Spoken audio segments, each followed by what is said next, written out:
Welcome to the Slop Temple. We pray this video helps. You start now. Make sure your PC is powered and you're signed in. Press the Windows key plus I to open settings. This is faster than hunting menus. Once in settings, go directly to Devices or Bluetooth and Devices. This is where Windows centralizes wireless controls. You're doing this to stop connections and save battery or prevent pairing. Make sure to note whether Bluetooth shows as on or off so you can verify the change later. You'll now disable Bluetooth.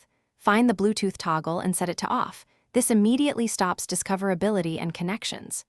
If you want, remove specific paired devices by selecting them and choosing Remove. This prevents automatic reconnects.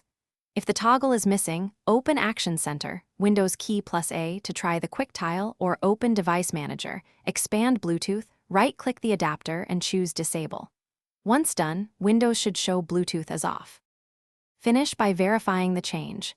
Check Settings or Device Manager to confirm Bluetooth is off or disabled, which ensures no background activity. If the toggle won't change or the adapter seems unresponsive, restart the PC. This clears temporary driver issues. Make sure to update or reinstall the Bluetooth driver if problems persist. If still stuck, run the Bluetooth troubleshooter in Settings Troubleshoot. This often detects configuration or driver faults and guides you through fixes. Thanks for watching. Consider subscribing if we helped you.